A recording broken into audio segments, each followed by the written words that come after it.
2013 മുതൽ ഇടിഞ്ഞു വീഴാൻ സാധ്യതയുള്ള ഒരു ബിൽഡിംഗ് അവിടെ അവർ നിർത്തിയിരുന്നു. ആ ബിൽഡിങ്ങിൽ ആളുകൾ കയറി ഇറങ്ങുമായിരുന്നു.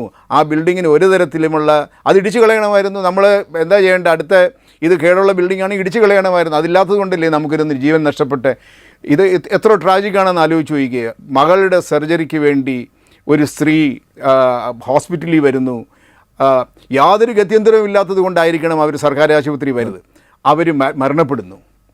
ഇപ്പോൾ ഈ കുട്ടിയുടെ സർജറിയും നടന്നില്ല. അവർക്ക് കുടുംബത്തിലെ അവരുടെ ഒരു കുടുംബത്തിലെ അംഗത്തിനെ നഷ്ടപ്പെടുകയും ചെയ്യുന്നു. ഇവിടെ പറയാം, ഇപ്പോൾ ഇന്ന് മന്ത്രി പറയുന്നുണ്ടായിരുന്നു ഇത് 60 വർഷം മുമ്പ് പണി കഴിച്ച ബിൽഡിങ്ങാണ്, അന്ന് ഇങ്ങനെയൊന്നും ചിന്തിച്ചിട്ടില്ല, ഇത്തരത്തിലുള്ള JCB പോലുള്ള വണ്ടി വരാനുള്ള റോഡൊന്നുമില്ല എന്ന്.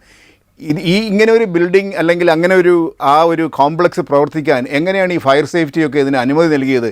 പോരാത്തതിന് ഈ നാഷണൽ ഡിസാസ്റ്റർ മാനേജ്മെൻറ്റ് അസോസിയേഷൻ്റെ കീഴിൽ നാഷണൽ ഡിസാസ്റ്റർ മാനേജ്മെൻറ്റ് ഗൈഡ് ലൈൻസിൽ ഹോസ്പിറ്റൽ സേഫ്റ്റിക്ക് വേണ്ടി സെപ്പറേറ്റ് ഗൈഡ് ലൈൻസ് ഉണ്ട്. ഈ ഗൈഡ് ലൈൻസ് പാലിക്കുന്നുണ്ടോ?